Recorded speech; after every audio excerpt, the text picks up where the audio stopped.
tema del New York Times porque me parece que si hay algo de lo que no ha cambiado y se ha convertido en algo mucho más feroz, si lo hacemos en una comparación, en un comparativo con 2006, que fueron justamente medios de comunicación los que, junto con otros poderes fácticos, y ahora más que nunca lo vemos, Estados Unidos interviniendo, Estados Unidos hostigando, persiguiendo, tratando de encontrarle algo al presidente López Obrador. Y yo decía ayer en el monólogo que durante 18 años fue hostigado de manera muy fuerte y feroz por la DEA o por algún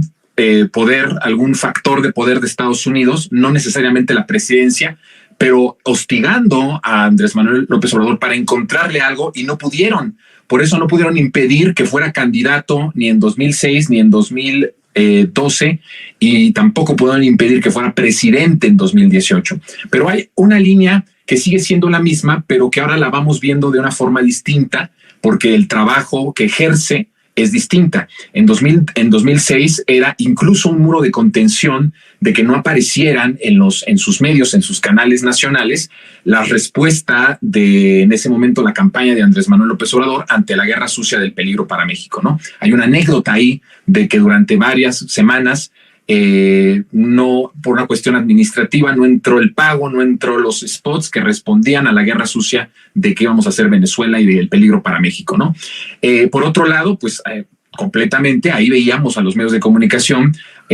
cada vez reduciendo más a López Obrador, aunque era el que estaba puntero en las encuestas. En 2012 lo vimos muy de frente cuando Enrique Peña Nieto se convierte en un candidato abiertamente apoyado por la televisora más importante de América Latina, que es Televisa, o en ese momento lo era, no tengo los datos ahora para decir que así sea, pero en ese momento lo era, apuntalando una construcción de un político, de un producto chatarra, que tenía la intención, pues nada más y nada menos que terminar de devorarse al país. Y ahora ya en 2018 vemos cómo los medios de comunicación se convierten en un frente completamente golpista,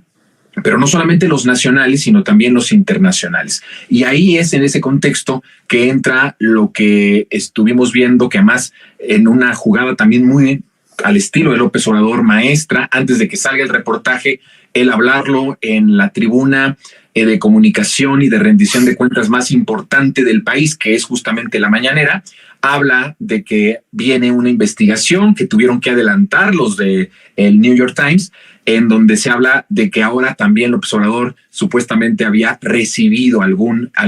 beneficio económico por parte del crimen organizado, pero no en la campaña de 2006, sino en la campaña del 2018, la campaña que gana de manera abrumadora hace ya casi 6 años. ¿Cómo ves, Mercurio, toda esta mutación de la prensa y el trabajo que está haciendo muy coordinado, verdaderamente muy coordinado? Porque ya lo que vemos ahora es que hay una coordinación, está muy pulido todo esto y entonces pues entra un medio que a nivel internacional, como fue el del 2000, como fue el reportaje de ProPublica, con uno de los más importantes periodistas del mundo, 2 veces ganador del Pulitzer, ahora uno de los medios hegemónicamente más importantes del mundo, que apuntan a la misma narrativa de que López Obrador está igualado al mismo nivel prácticamente de criminalidad que Calderón, ¿no? Que además esa es una intención también narrativa de que el presidente López Obrador está al mismo nivel de ellos. En esencia, lo que o el manejo que se está haciendo en México de esto es: López Obrador es igual de criminal que nosotros, o es peor, porque por lo menos acá no hay investigación de nuestros expresidentes de manera abierta de que recibieron algún dinero del crimen organizado. Y esa es entonces la intención. ¿Cómo ves todo lo que está sucediendo y todo lo que se ha desatado de polémica a partir de esto, y que está prácticamente a unos cuantos días, a unas cuantas horas de que inicie de manera formal la campaña presidencial? ¿Cómo lo ves? Es intervencionismo. Creo que hay que decirlo directa y claramente. Lo que está sucediendo con el New York Times es un intento, como bien dices, no necesariamente del presidente, pero sí de los sectores más conservadores de Estados Unidos, por intervenir en México y ayudarle a sus pares conservadores de este lado de la frontera. Y el New York Times se ha prestado a eso, demostrando que por más internacional y por más hegemónico que sea, como bien mencionas, no pasa de ser un pasquín inmundo. Recordemos también que fue el principal medio a través del cual se difundió y se le trató de dar un sentido de veracidad a la idea de que había armas masivas en Irak, por ejemplo, ¿no? Hablando de la historia de este medio del que estamos hablando y con quién estamos tratando. Me parece que no es disparatado decir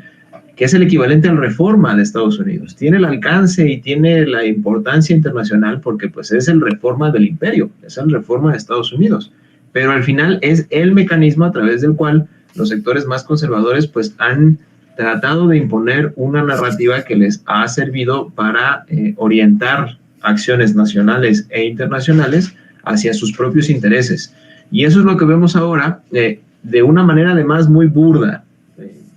Están aprovechando justamente este gran potencial y este gran alcance internacional que tiene el medio para, con artículos de muy poca monta, que harían avergonzar a los profesores de primer semestre de cualquier carrera de periodismo que se digne de serla,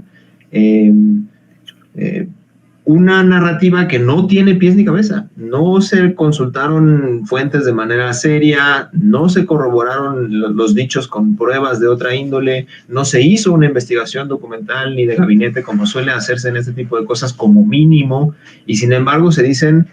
toda clase de cosas con unos alcances abrumadores y que justamente se nota muy claramente cuál es el objetivo de la narrativa que ya mencionaste, pero vale la pena repetir. Están intentando equiparar a Andrés Manuel con Calderón, porque justamente con eso, en un intento desesperado del conservadurismo internacional y nacional, pretenden mermar, incidir en la elección y poder decir con mucha más claridad, Sheinbaum y la continuidad que representa Sheinbaum no representa en el fondo nada distinto a la continuidad de Calderón, lo cual es un tiro extraño, porque también medio le pegan a la herencia calderonista de Xóchitl, por más que lo niegue, pero esa es un poco la tirada, en un esfuerzo además que Ulises ya denunciaba en los programas anteriores. Es lo que les queda, y están ahora tratando de intervenir con los medios estadounidenses para tratar de apoyarse en quizá la última táctica que tienen a disposición, que es la intervención estadounidense. Hay que decirlo fuerte y claro. También creo que es fundamental posicionar los pasos siguientes. Me gusta la introducción histórica que haces. Es mi hija, perdón.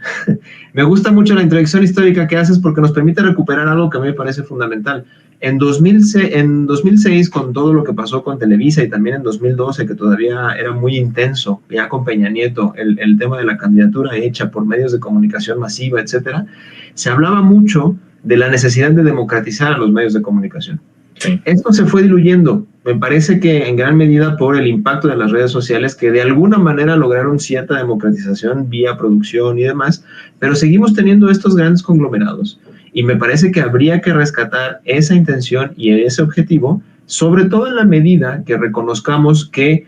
los medios de comunicación no son empresas en el sentido tradicional. Incluso las empresas tradicionales obviamente tienen intereses, pero en democracia los medios de comunicación deberíamos entender pronto que no pueden ser consideradas empresas normales con controles tradicionales. En la medida en que tienen una incidencia muy importante en la opinión pública, sería fundamental volver a plantear algo que incluso se planteó en su momento, una ley de democratización de los medios de comunicación que nos permita tener una interacción mucho más sana en lo social y en lo político con ciertas entidades que, insisto, no pueden ser consideradas como empresas tradicionales dada la incidencia que tienen y que vemos en estos casos están completamente dispuestos y dispuestas a utilizar en el momento en el que consideran prudente incidir como lo están haciendo en este momento. No es casualidad, no es ingenuidad y me parece que nos debería servir para replantear esta coyuntura. ¿Qué clase de relación normativa incluso tendríamos que tener con estas organizaciones empresariales que tienen este nivel de incidencia? Qué interesante eso, porque fíjate que, mira, nada más como un ejemplo, cuando hablamos de medios